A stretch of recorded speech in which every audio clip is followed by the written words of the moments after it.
আসসালামু আলাইকুম। এখন শুনবেন সংবাদ শিরোনাম। বাস অ্যাম্বুলেন্স সহ বিভিন্ন স্থাপনায় অগ্নিসংযোগ। ফরিদপুর মাদারীপুরে গাছ কেটে মহাসড়ক অবরোধ কার্যক্রম নিষিদ্ধ আওয়ামী লীগ নেতাকর্মীদের।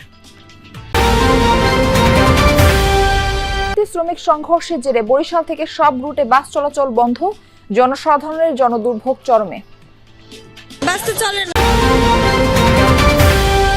বিএনপির মনোনয়ন স্থগিত হওয়া মাদারীপুর 1 আসনে আবু জাফর চৌধুরীর উপর আস্থা রাখতে চায় তৃণমূল। আরো 6 রাজনৈতিক দলের সাথে কমিশনের সংলাপ, সবার সহযোগিতা চাইলেন সিএসসি। বিকেলে অন্য 6 দলের সাথে বৈঠক।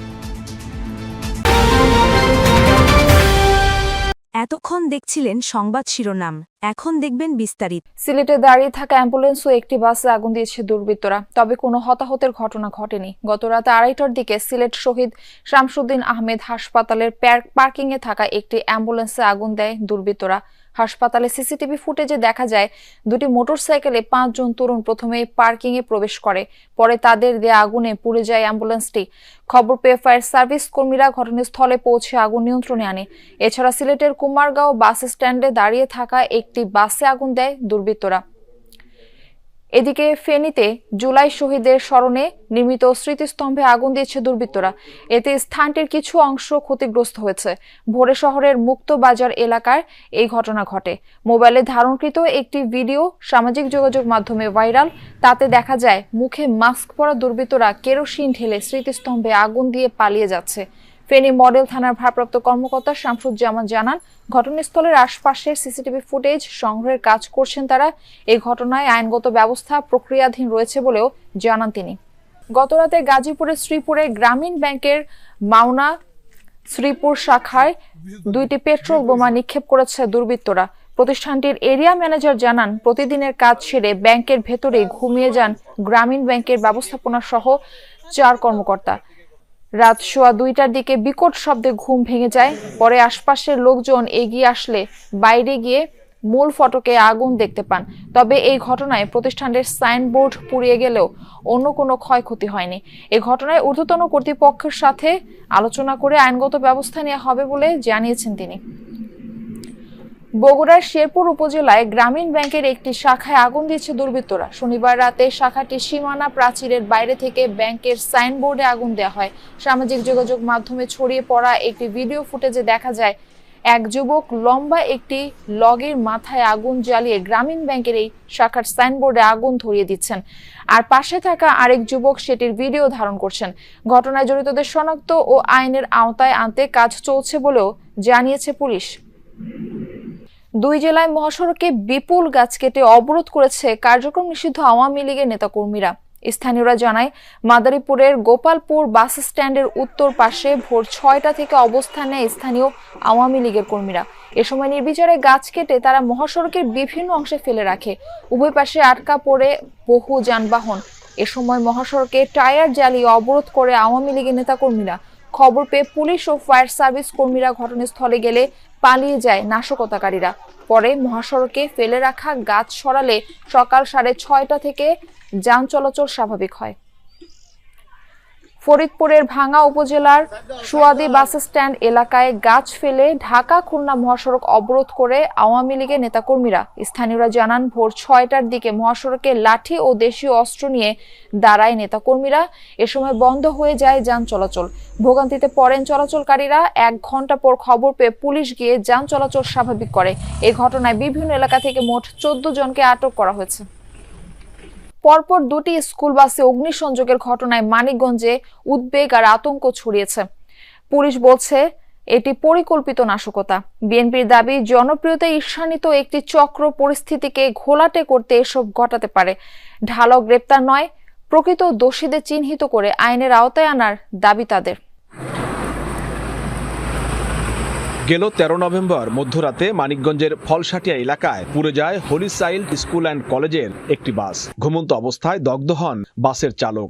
হাসপাতালে তিনি এখনো সংকটাপন্ন অবস্থায়। এর 4 দিন আগে উথুলি মোড় এলাকায় আগুন দেয়া হয় মুন্নু স্কুল অ্যান্ড কলেজের আরেকটি বাসে। শিক্ষার্থী নেয়ার উদ্দেশ্যে বাসটি পার্কিং করে রাখা ছিল স্থানীয় একটি সিএনজি পাম্পের পাশে। এই দুটি ঘটনায় উদ্বেগ আর আতঙ্ক ছড়িয়েছে এলাকায়। পুলিশ বলছে ঘটনাস্থলের আশপাশের সিসিটিভি ফুটেজ বিশ্লেষণ করে জড়িতদের শনাক্তের চেষ্টা চলছে। এই ব্যাপারে আমরা সিসি ফুটেজ বিশ্লেষণ করতেছি। পরবর্তী আইনগত পদক্ষেপ হচ্ছে অভিযোগ দিবে, না হলে আমরা সরকারবাদী হয়ে আমরা মামলা নিয়ে চলে যাব। আমার পেছনে থাকা ভস্মীভূত এই দুটি স্কুল বাসে আগুন দেওয়া হয় 4 দিনের ব্যবধানে। এখন এগুলো রাখা হয়েছে থানা প্রাঙ্গণে। পুলিশ বলছে দুটি ঘটনাই পরিকল্পিত নাশকতা। সিসিটিভি ফুটেজ ও তথ্য প্রযুক্তির সহায়তায় জড়িতদের শনাক্তের কাজ চলছে। পরপর দুটি স্কুল বাসে অগ্নিসংযোগের ঘটনায় উদ্বেগ বাড়িয়েছে অভিভাবকদের মনে। তাদের আশঙ্কা দ্রুত ব্যবস্থা না নিলে স্কুল পরিবহন পড়তে পারে আরও বড় ঝুঁকিতে। কোন টাইমে আগুন জ্বালিয়ে দিবে, কি করবে, আসলে আমরা তো নিরাপত্তাহীনতায় ভুগছি। আমি অভিভাবক হিসাবে এটাকে ভালো চোখে তো দেখবো না, কারণ হচ্ছে বাচ্চাটার একটা কিছু দুর্ঘটনা হলে সেটা তো আমার মা হিসাবে আমি সেটা মেনে নিতে পারবো না। স্কুল বাসে আগুন দেওয়ার ঘটনায় সরাসরি জড়িত কেউ ধরা পড়েনি, তবে ভবিষ্যতে এমন ঘটনা এড়াতে বেশ কিছু পদক্ষেপ নিয়েছে পুলিশ। আমাদের হাইওয়ে পুলিশ, তারপরে জেলা পুলিশ, আমরা ম্যাসিভ আকারে পেট্রোল বাড়িয়েছি আর কি। এখনো ওরকম স্পেসিফিক আসামি আমরা ধরতে পারি নাই। যারা এই ধরনের কাজ করাইতে পারে সেই ধরনের কিছু লোকজন আমরা গ্রেফতারে গিয়েছি। তবে এই ঘটনার ভিন্ন ব্যাখ্যা দিচ্ছে বিএনপি। তাদের অভিযোগ, জনপ্রিয়তায় ঈর্ষান্বিত হয়ে একটি চক্র রাজনৈতিক অস্থিতিশীলতা তৈরির উদ্দেশ্যে এমন ঘটনা ঘটাতে পারে। যারা দেশের স্বাধীনতাই চায় নাই, এই রকম একটা দল তারা রাষ্ট্রীয় ক্ষমতায় যেতে চাচ্ছে, তারাই এই ঘটনার সাথে ইন্ধন যোগাতে পারে এবং তাদের ব্যবহার করতে পারে, এটা আমরা ধরে নিতে পারি। পরপর দুটি স্কুল বাসে অগ্নিসংযোগ শুধু নাশকতায় নয়, বরং শিক্ষার্থী ও অভিভাবকদের নিরাপত্তা নিয়ে উদ্বেগকে আরো বাড়িয়ে তুলেছে। কে বা কারা জড়িত এবং উদ্দেশ্যই বা কি, তা দ্রুত উদ্ঘাটনের দাবি স্থানীয়দের। বরিশালে হাব ভাড়া নিয়ে শিক্ষার্থী ও পরিবহন শ্রমিকদের সংঘর্ষের পর কেন্দ্রীয় নথুল্লাবাদ বাস স্ট্যান্ড থেকে বাস চলাচল বন্ধ রয়েছে। সকাল থেকে নথুল্লাবাদ থেকে ছেড়ে যায়নি দূরপাল্লার ও অভ্যন্তরীণ রুটের কোনো বাস। এতে ভোগান্তিতে পড়েন চলাচলকারীরা। এতে গন্তব্যে পৌঁছাতে না পেরে অনেকেই ফিরে যান, আবার কেউ কেউ ধরেন বিকল্প পথ। এর আগে শনিবার সন্ধ্যায় হাব ভাড়াকে কেন্দ্র করে শিক্ষার্থী ও শ্রমিকদের সাথে সংঘর্ষ হয়। ভাঙচুর করা হয় বেশ কয়েকটি বাস ও কাউন্টার। এ সময় ঢাকা বরিশাল কুয়াকাটা মহাসড়কের নথুল্লাবাদ টার্মিনাল এলাকায় 2 ঘন্টা যানবাহন চলাচল বন্ধ থাকে। পরে পুলিশ ও সেনাবাহিনীর পরিস্থিতি নিয়ন্ত্রণে আনে। বাস মালিক গ্রুপ জানিয়েছে, ভাঙচুরের ঘটনায় তাদের প্রায় 3 কোটি টাকা ক্ষতি হয়েছে। বাসগুলো এমন অবস্থায় সড়কে চলার অনুপযোগী হওয়ায় বন্ধ রাখা হয়েছে। বাস তো চলে না একদমই। হ্যাঁ, আমার বাড়িতে ইমার্জেন্সি যাওয়া লাগবে আজকে। নতুল্লাবাদ এসে অনেক ভোগান্ত ভুগলাম, এখন আমরা ঢাকাও যেতে পারিনি, এখন কি করবো?